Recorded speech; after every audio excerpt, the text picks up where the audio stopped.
రెండోది సంబంధించి ఈరోజు రక్షాబంధన్. కానీ ఈ వారం 10 రోజులుగా కూడా చూసినాం, కోల్కతా ఒక డాక్టర్, దాంట్లో నిజంగా దురదృష్టకరమైన సంఘటన. మోమిలా దేబ్నాథ్ అనే ఒక డాక్టరు, 31 years old డాక్టర్కి సంబంధించిన ఒక కిరాతకమైన సంఘటన. మొత్తం యావత్ దేశమంతా కూడా నిరసన తెలుపుతున్న సందర్భం. దీని ఇంకా కొన్ని చోట్ల పొలిటికల్గా వాడుకునే ప్రయత్నం చేస్తుంది. It's very cheap and very bad. ఆ ప్రయత్నాన్ని మానండి. ఖచ్చితంగా ఒక మంచి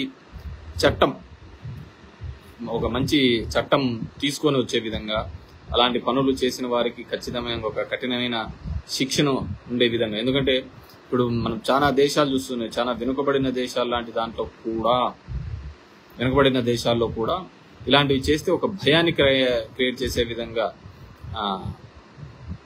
ఉరి తీసే కార్యక్రమం చేస్తుంటారు. పబ్లిక్ గా ఉరి చేసే ఈ క్రైమ్ రేట్, ఆడవారి మీద జరిగే ఈ క్రైమ్ రేట్ తగ్గాలి అంటే ఖచ్చితంగా ఒక కఠినమైన నిర్ణయం తీసుకుంటేనే తప్ప, అది కూడా నిర్ణయం సత్వర పరిష్కారం అయ్యే విధంగా, తొందరగా ఎగ్జిక్యూట్ అయ్యే విధంగా. ఎందుకంటే మనం చూస్తున్నాం ఎంత డిలే ప్రాసెస్ జరుగుతుంటది.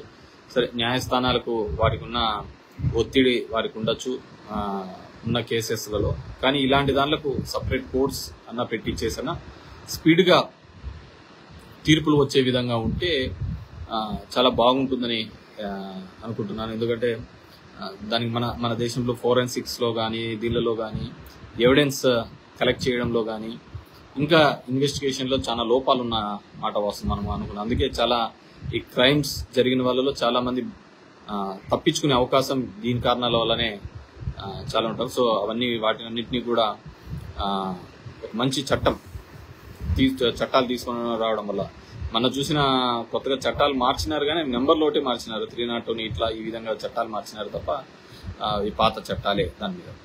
అండ్ రెండో విషయం వచ్చేసరికి బంగ్లాదేశ్ ఇష్యూని కూడా ఏ విధంగా దింపినారు. దాంట్లో నేను మొత్తం బాగా పూర్తిగా చూడటం జరిగింది. ఎందుకు ఈ విధమైన ఒక ప్రజల్లో ఒక అభద్రతా భావం వచ్చిందంటే, దానికి నాకున్న ఇన్ఫర్మేషన్ ప్రకారం 1972లో ఎవరైతే పాకిస్తాన్ నుంచి ఈస్ట్ పాకిస్తాన్గా పక్కకి రావాలనుకున్నారో, పక్కకు వచ్చారో, ఆ రోజు ఆ ఉద్యమంలో ఎవరైతే 1972 ఉద్యమంలో పాల్గొన్నారో వాళ్ళకు సంబంధించి ఆ ఉద్యమకారులకు రిజర్వేషన్ అనేది ఉండేది. సో ఆ రిజర్వేషన్ అనేది ఉండేది. ఆ రిజర్వేషన్ని వాళ్ళ పిల్లలకి కూడా వచ్చే విధంగా రిజర్వేషన్ అనేది ఆ రోజు ఎవరైతే ఉద్యమం నడిపించినారో వాళ్ళ కూతురే అక్కడున్న ప్రధాని కూడా. సో వాళ్ళు కూడా ఆ రిజర్వేషన్ ని వాళ్ళ పిల్లలకు కూడా వచ్చే విధంగా చేసినారు. దాని తర్వాత మళ్ళీ కొత్తగా వచ్చిన చట్ట ప్రకారం, టు మై నాలెడ్జ్, మన వాళ్ళకు కూడా వచ్చే విధంగా ఈ రిజర్వేషన్ అనేది తీసుకొని రావడంతోనే మొత్తం అంతమంది కూడా ఫ్లేరప్ అయినారు. సో ఆ విధంగా కాకుండా కేవలం ప్రతిభ ఆధారితంగానే రిజర్వేషన్స్ ఉండాలి అనే దాని మీద ఆ విధంగా వెళ్ళిన తర్వాత మళ్ళీ అక్కడ సుప్రీంకోర్టు అది కొట్టివేసిన తర్వాత కూడా ఆ అభద్రత అనేది ప్రజల్లోకి ఉండడంతో ఖచ్చితంగా రిజర్వేషన్ వ్యవస్థనే తీసివేయాలి అనే ఒక సిస్టంతో ఉండడంతో మళ్ళీ ఆ ఉద్యమంలో జరిగి చివరికి అక్కడున్న ప్రధాని దేశం వదిలిపెట్టి రావాల్సిన పరిస్థితి.